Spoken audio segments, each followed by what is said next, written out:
For more on this, not the topic that I thought we'd be talking about, but I definitely want to get his opinion on it. Terry Schilling is here. He's the president of the American Principles Project, and he joins us now. Terry, good afternoon to you, sir. Thanks so much for having me, Vincent. I just want to say I love coming on your show because all my neighbors listen to you. Even my electrician, Kevin, listens to your show. And so I love coming on because I have amazing conversations at the pool the next day. Thank you. Well, I shout out to Kevin and all your neighbors. I really appreciate everybody listening. It's a big deal to me. What do you make of these images that you and I are seeing right now ahead of their American broadcast tonight? Well, look, we've known for some time that American elites are completely degenerate. They're corrupted. They can't tell right from wrong to the point where, look, these are the same people that are putting drag queens in our libraries to read to little children, right? This is part of the plan. They want to change our culture. They want to change our society. And, I'll tell you, I think that having the drag queens to open the Olympics is a lot less offensive than having them read to little tiny children who still believe in the Easter Bunny. Right? It's just disgusting, and these are decrepit and degenerate and sordid people. They have really bad goals for our country. I can't imagine them doing this to another faith, though. This is, for them to create a depiction. Like an explicitly offensive depiction of the Last Supper, of Christ's Last Supper with his apostles, using drag queens to do it, is about as clear as a shot at Christianity as you could possibly summon. No, that's exactly right. But this is how you know all of their claims about Christians being intolerant and bigoted are just BS. Is because they do this to us. They don't do it to Muhammad because they know that they would get shot up and bombed. Right, that's what happened to Charlie Hebdo anyway. They just drew a normal picture of the guy, and they shot up that place.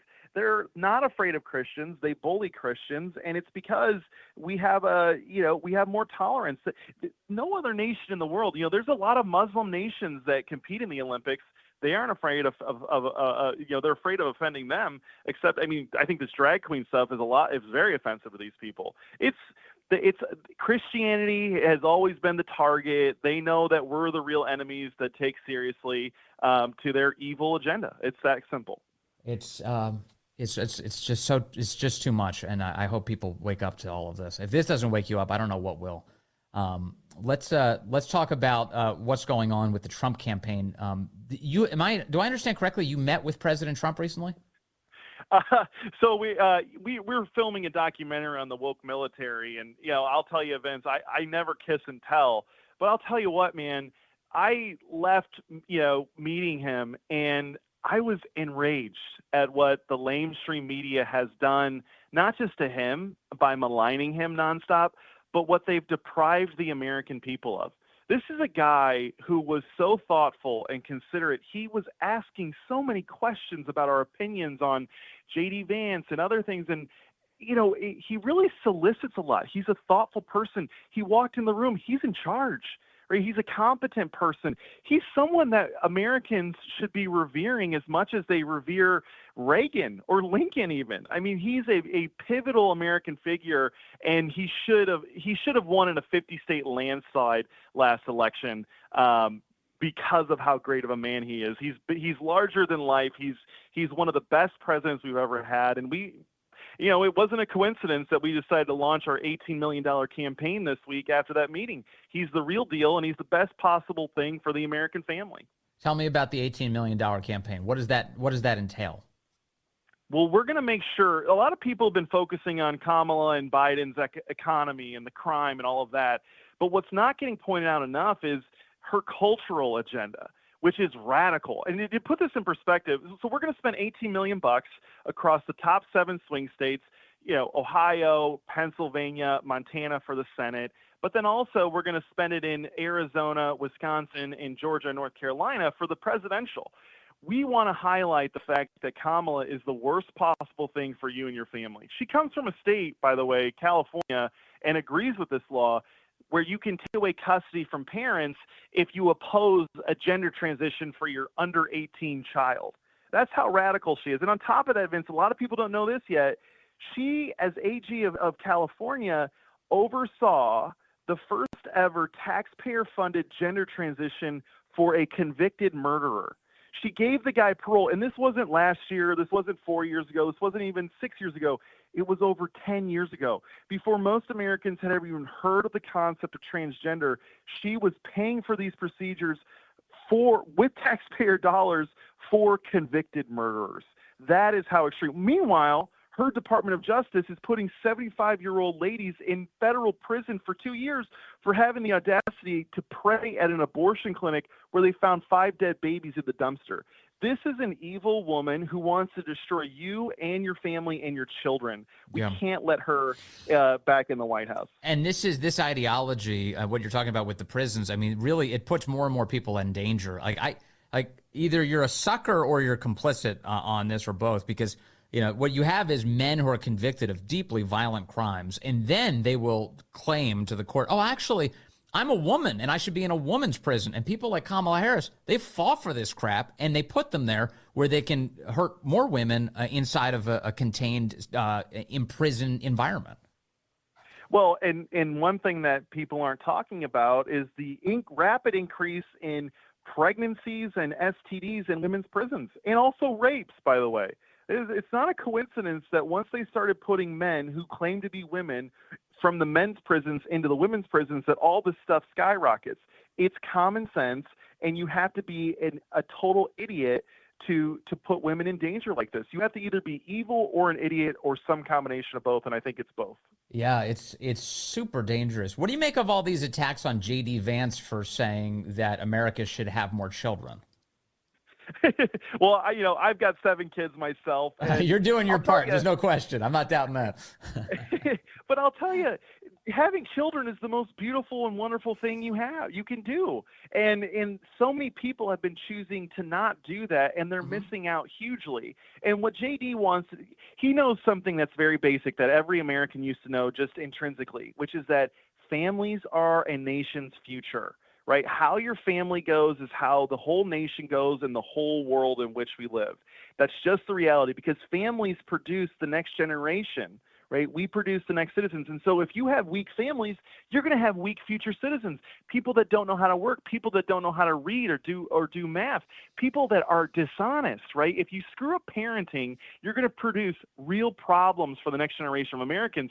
We have to get back to encouraging people to get married and have babies as young as possible. Obviously after high school, at least, hopefully. But I just want to say it's the most beautiful thing, and single, never married, childless people can't fathom it.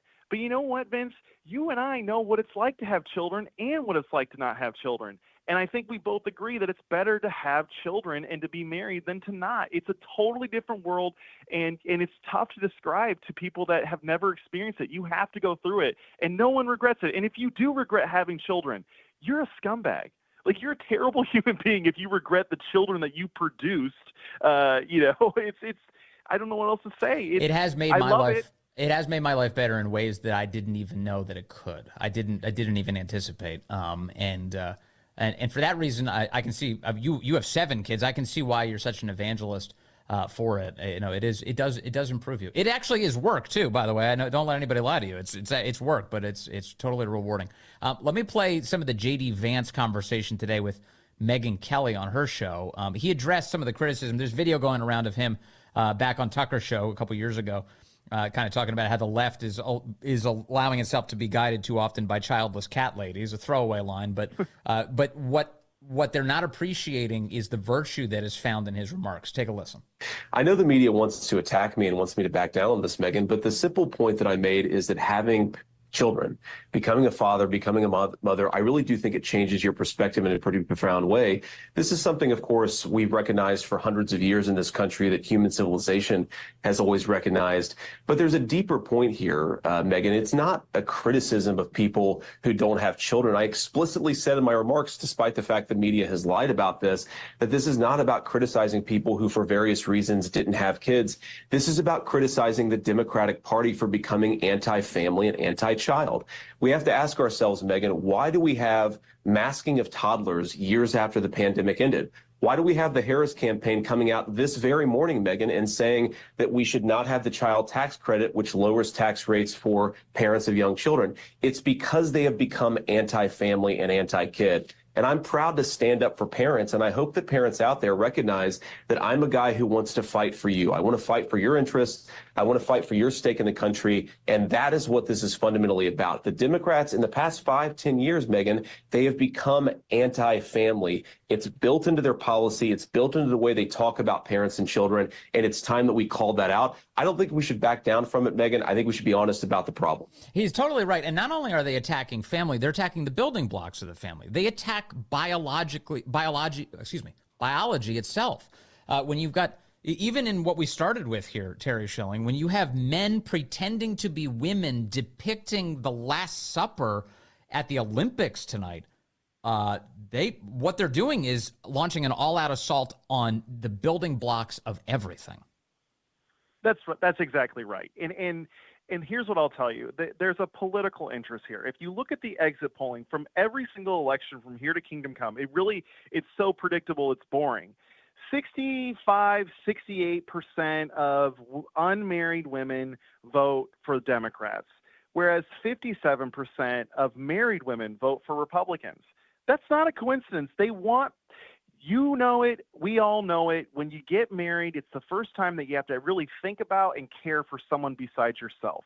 The Democratic Party is a party of narcissism. It's about me and what I can get. It goes back to that JFK line. Ask not what your country can do for you, but what you can do for your country. Well, what you can do is you can get married and have kids and make sure that we have good future citizens.